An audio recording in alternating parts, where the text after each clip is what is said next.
नमस्कार दोस्तों। Doctor Satya hope talk कवि के साथ कॉफी साहित्य सम्मान कार्यक्रम के अंतर्गत आयोजित ऑनलाइन शिक्षा क्रांति को अपनाकर महामना पंडित मदन मोहन मालवीय जी के जन्म जयंती कार्यशाला हेतु मैं अपने विचार आप सभी से साझा करने के लिए प्रस्तुत हूं। आज हम बात करेंगे पंडित मदन मोहन मालवीय जी की जीवनी पर और उनकी कृतित्व पर। जब ये विषय मेरे सामने आया कि मैं इस विषय के बारे में अपने विचार प्रस्तुत करूं, तो मैं सोचने लगा कि इसमें क्या कहा जाए। और फिर मैंने थोड़ा शोध किया महामना मदन मोहन मालवीय के जीवनी के ऊपर, उनकी कृतित्व के ऊपर। फिर मुझे लगा कि क्यों ना उनके कृतित्व के बारे में ही चर्चा की जाए। मैं समझता हूं कि इनके बारे में हम लोगों ने अपने स्कूल के समय में पाठ्यक्रम में पढ़ा तो जरूर था, लेकिन जिंदगी की जिद्दोजहद में आके काफी कुछ भूल गए। तो क्यों ना उसको फिर से याद किया जाए, और हो सकता है कि आज के हमारे जो नई पीढ़ी है उनको भी पंडित मदन मोहन मालवीय के बारे में, उनकी जीवनी से, उनके कृतित्व से जानकारी दी जाए उनको, और कि उनका योगदान हमारे देश के उत्थान में कैसे कैसे उन्होंने अपना योगदान दिया है, उस बात से भी उनको अवगत कराया जाए। चलिए मेरे विचार में आपसे साझा करता हूं। महामना मदन मोहन मालवीय जी काशी हिंदू विश्वविद्यालय के प्रणेता तो थे ही, इस युग के आदर्श पुरुष भी थे। वे भारत के पहले और अंतिम व्यक्ति थे जिन्हें महामना की सम्मानजनक उपाधि से विभूषित किया गया। महात्मा गांधी ने मदन मोहन मालवीय को महामना की उपाधि दी थी। बापू उन्हें अपना बड़ा भाई मानते थे। उन्होंने देश को स्वतंत्र कराने के लिए हर संभव कार्य किए। पत्रकारिता, वकालत, समाज सुधार कार्य तथा भारत मां की सेवा में अपना सर्वस्व जीवन देश के लिए अर्पण कर दिया। महामना मदन मोहन मालवीय जी का जन्म प्रयागराज में 25 दिसंबर 1861 को पंडित ब्रजनाथ व माता मुना देवी के यहाँ हुआ था। 1884 में कलकत्ता विश्वविद्यालय से बीए की परीक्षा विशेष योग्यता के साथ उत्तीर्ण की थी आपने, और उसके बाद वे सरकारी उच्च विद्यालय में अध्यापक के पद पर आसीन हुए और सरकारी नौकरी करने लगे। लेकिन समाज सेवा के प्रति मदन मोहन मालवीय जी की लगन छात्र जीवन के से ही दिखती है। समाज सेवा हेतु छात्र जीवन में ही उन्होंने साहित्य सभा एवं हिंदू समाज नामक संस्थाओं की स्थापना की थी। इसलिए सरकारी नौकरी महामना को बांधे नहीं रह सकी। 3 वर्षों तक सरकारी नौकरी में रहने के बाद उन्होंने नौकरी छोड़ दी। 1886 में कांग्रेस के द्वितीय अधिवेशन में महामना के भाषण ने राष्ट्रीय नेताओं को काफी प्रभावित किया। अब वे काला कांकर आकर दैनिक समाचार पत्र हिंदुस्तान का संपादन करने लगे। नौकरी छोड़ने के बाद उन्होंने हिंदुस्तान पत्र का संपादन कार्य संभाला। 1887 से 1889 तक इस कार्य को सफलतापूर्वक किया। महामना जी की बहुमुखी प्रतिभा इसी तथ्य से स्पष्ट है कि समाचार पत्र के संपादन के साथ साथ उन्होंने वकालत की भी पढ़ाई जारी रखी। 1891 में वकालत की परीक्षा उत्तीर्ण कर आप इलाहाबाद उच्च न्यायालय में वकालत करने लगे। तो देखिए, अगर आप की लगन और निष्ठा अपने लक्ष्य के प्रति है तो आप रास्ता भी ढूंढ लेंगे अपने लक्ष्य को प्राप्ति करने के लिए। ये भी हमें सीख मिलती है महामना मदन मोहन मालवीय जी की जीवन को पढ़कर। और जो आजकल हम लोग, हमारे बच्चे सभी लोग काफी समय व्यर्थ करते हैं इधर उधर व्हाट्सएप में, सोशल मीडिया में, तो समय तो उतना ही है। अगर लक्ष्य की प्राप्ति करनी है तो कहीं ना कहीं आपको कटौती करना पड़ेगा, जिससे कि आप अपना ध्यान अपने लक्ष्य की प्राप्ति की तरफ केंद्रित कर सकें। अधिवक्ता के रूप में महामना को बहुत अधिक सफलता मिली और उनकी ख्याति चारों ओर फैल गई। अब उनका सामाजिक राजनीतिक कार्यक्षेत्र काफी विस्तृत हो गया था। वे देश को राजनीतिक नेतृत्व देने के लिए तैयार थे। 1909 और 1918 में वे कांग्रेस के अध्यक्ष चुने गए। इस प्रकार वे देश के अग्रणी नेता के रूप में कांग्रेस और देश को नेतृत्व प्रदान करते रहे। महामना मूलतः एक शिक्षाविद और एक अध्यापक थे। भारत राष्ट्र की नींव को मजबूत करने हेतु वे शिक्षा का प्रचार प्रसार चाहते थे। महामना शिक्षा को राष्ट्र की उन्नति का अमोघ अस्त्र मानते थे। मतलब उनका बिल्कुल विश्वास था कि राष्ट्र को अगर आगे ले जाना है, राष्ट्र को उत्थान करना है, तो वो संभव होगी शिक्षा के माध्यम से ही। यानी कि हमारे नवयुवकों को, बच्चों को अच्छी शिक्षा का ज्ञान, अच्छी शिक्षा प्रदान करना बहुत बहुत जरूरी है। और इसीलिए उन्होंने शैक्षिक संस्थाओं की स्थापना की। अपने जीवन का शैक्षिक संस्थाओं की स्थापना अपने जीवन का महत्वपूर्ण लक्ष्य बनाया। इसके लिए वे किसी से भी दान लेने में संकोच नहीं करते थे, पर दान के धन को शैक्षिक संस्थाओं की स्थापना और विकास पर ही लगाते थे, व्यक्तिगत कार्यों हेतु नहीं। उन्होंने कई प्रमुख शैक्षिक संस्थाओं का निर्माण कराया।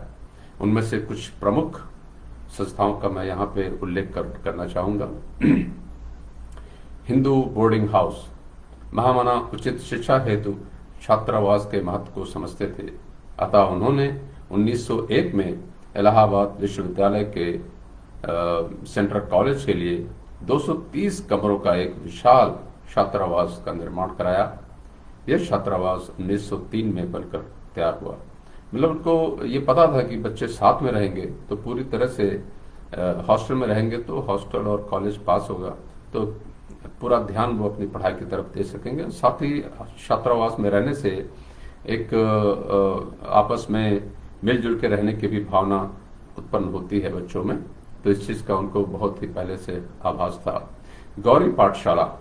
महामना सारे समाज की उन्नति के लिए नारी शिक्षा को आवश्यक मानते थे। देखिए, ये उस समय की बात है जब देश तब भी अंग्रेजों के अधीन था।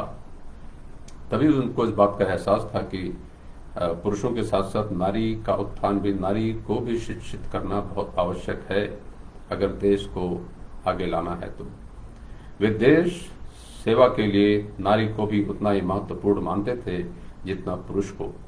वे तेजस्वी और सुशील माताएं चाहते थे, जो उनका मत था कि शिक्षा से संभव हो सकेगी। काशी हिंदू विश्वविद्यालय। अपने सपनों एवं उद्देश्यों को साकार रूप देने के लिए तथा शिक्षा के व्यापक प्रचार प्रसार के लिए महामना ने 4 फरवरी 1916 को विद्या की नगरी बनारस में काशी हिंदू विश्वविद्यालय की स्थापना की। और यह विश्वविद्यालय अपने में कई महत्वपूर्ण विशेषताएं समाहित किए हुए है, जैसे कि अंग्रेजी साहित्य तथा आधुनिक मानविकी और विज्ञान के साथ साथ हिंदू धर्म एवं विज्ञान, भारतीय इतिहास एवं संस्कृति एवं विभिन्न प्राच्य विधाओं का अध्ययन इस विश्वविद्यालय की विशेषता है। महामना आर्थिक विकास में आधुनिक विज्ञान और तकनीक की भूमिका से भली भांति परिचित थे। मतलब उनका ये मत था कि आधुनिकीकरण को भी साथ लेके चलना है अगर हमको आगे बढ़ना है। इसीलिए धन की कमी होने के बावजूद महामना ने विश्वविद्यालय में धातु विज्ञान, खनन विज्ञान, भू विज्ञान, विद्युत इंजीनियरिंग, यांत्रिक इंजीनियरिंग, रसायन विज्ञान, शिल्प, औषधि निर्माण, चिकित्सा की शिक्षा आदि की समुचित व्यवस्था की। इसका मतलब है कि ये विश्वविद्यालय में शिक्षा का जो स्कोप है बहुत ही विस्तृत है, बहुत ही बड़ा है। और यही नहीं, महामना ने हिंदी के उत्थान में भी ऐतिहासिक भूमिका रही इनकी। उन्होंने देवनागरी लिपि और हिंदी भाषा को पश्चिमोत्तर प्रदेश व अवध के गवर्नर सर एंटोनी मैकडोनल्ड के सम्मुख 1898 ईस्वी में विविध प्रमाण प्रस्तुत करके कचहरियों में प्रवेश दिलाया। बताइए, बहुत ही कितनी बड़ी बात हुई है कि अंग्रेजों के अधीन रहते हुए भी हिंदी भाषा को कचहरी में लिखने, पढ़ने और बोलने की छूट मिली। हिंदी साहित्य सम्मेलन के प्रथम अधिवेशन जो काशी में 1910 में हुआ था के अध्यक्षीय अभिभाषण में हिंदी के स्वरूप निरूपण में उन्होंने कहा कि अरबी के बड़े बड़े देश शब्दों से लादना ठीक नहीं है इस हिंदी भाषा को, और उन्होंने यह भी भविष्यवाणी की थी कि एक दिन यही भाषा राष्ट्रभाषा होगी, और वो बात आज हमारे सामने है, सच है। और इसी तरह बंबई के सम्मेलन में जो अधिवेशन हुआ था 1919 में, उसमें भी सभापति पद से उन्होंने हिंदी उर्दू के प्रश्न को धर्म का नहीं अपितु राष्ट्रीयता का प्रश्न बतलाते हुए उद्घोष किया कि साहित्य और देश की उन्नति अपने देश की भाषा द्वारा ही हो सकती है। मतलब किसी भी देश के लिए ये आवश्यक है कि उसकी अपनी भाषा हो, जिसमें सारे लोग आपस में बातचीत करें, आपस में अपने मतों का आदान प्रदान करें। समस्त देश की प्रांतीय भाषाओं के विकास के साथ साथ हिंदी को अपनाने का आग्रह किया उन्होंने, और ये भविष्यवाणी की कि कोई दिन ऐसा भी आएगा जिस भांति अंग्रेजी विश्व भाषा हो रही है उसी भांति हिंदी का भी सर्वत्र प्रचार होगा। और इस प्रकार उन्होंने हिंदी को अंतर्राष्ट्रीय रूप का भी लक्ष्य भी दिया। महामना मदन मोहन मालवीय जी ने कांग्रेस के सभापति के रूप में सुझाया था कि सत्यमेव जयते को भारत का राष्ट्रीय उद्घोष वाक्य स्वीकार किया जाए, जो बाद में चलकर राष्ट्रीय आदर्श वाक्य बना और इसे राष्ट्रीय प्रतीक के नीचे अंकित किया गया। सत्यमेव जयते ये राष्ट्रीय उद्घोष पंडित महामना मदन मोहन मालवीय जी की ही देन है। शत शत नमन है महामना को। और महामना जीवन पर देश, समाज, राष्ट्र की सेवा करते रहे। अंततः 12 नवंबर 1946 सूर्य के अवसान बेला में इस महामानव का देहावसान हो गया।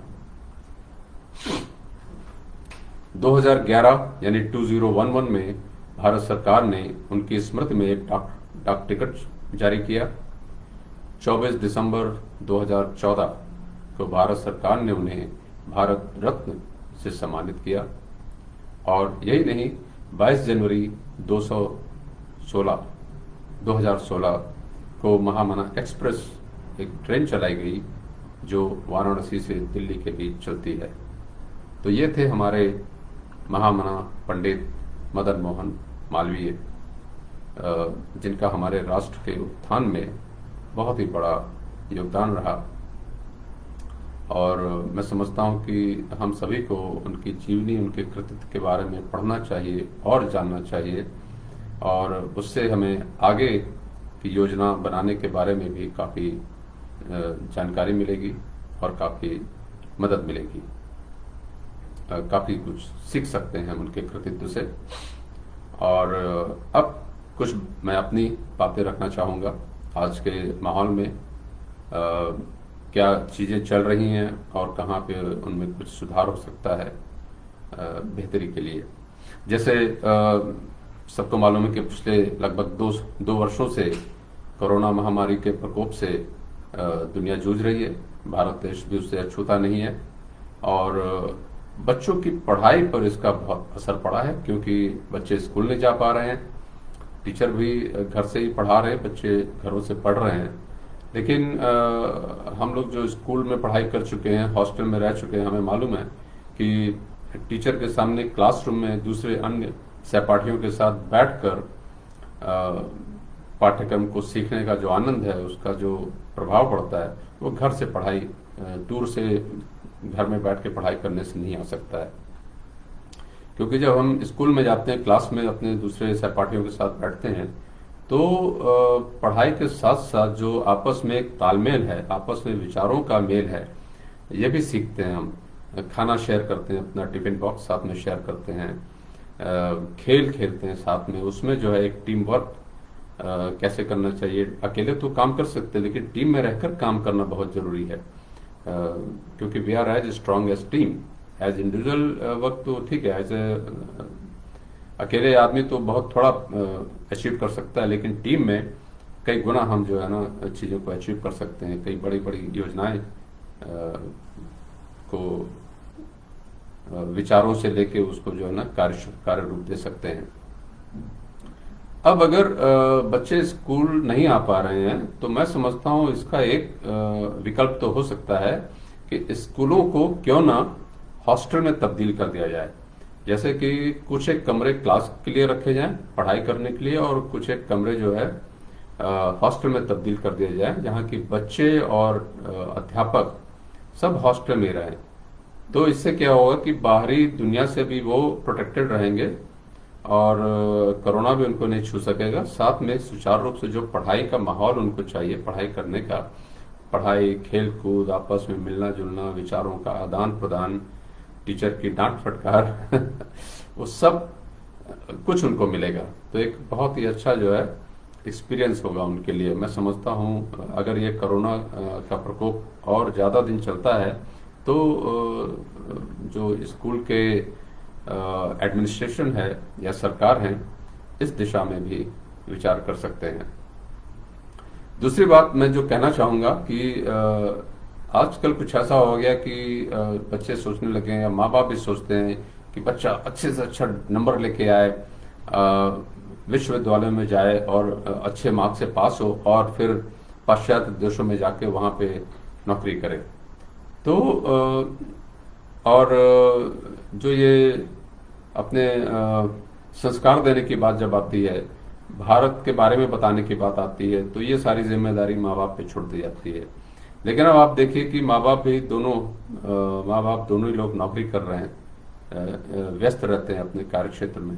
तो ले दे के फिर कौन बच्चों को ये सिखाएगा कि हमारी संस्कृति क्या, हमारे संस्कार क्या हैं।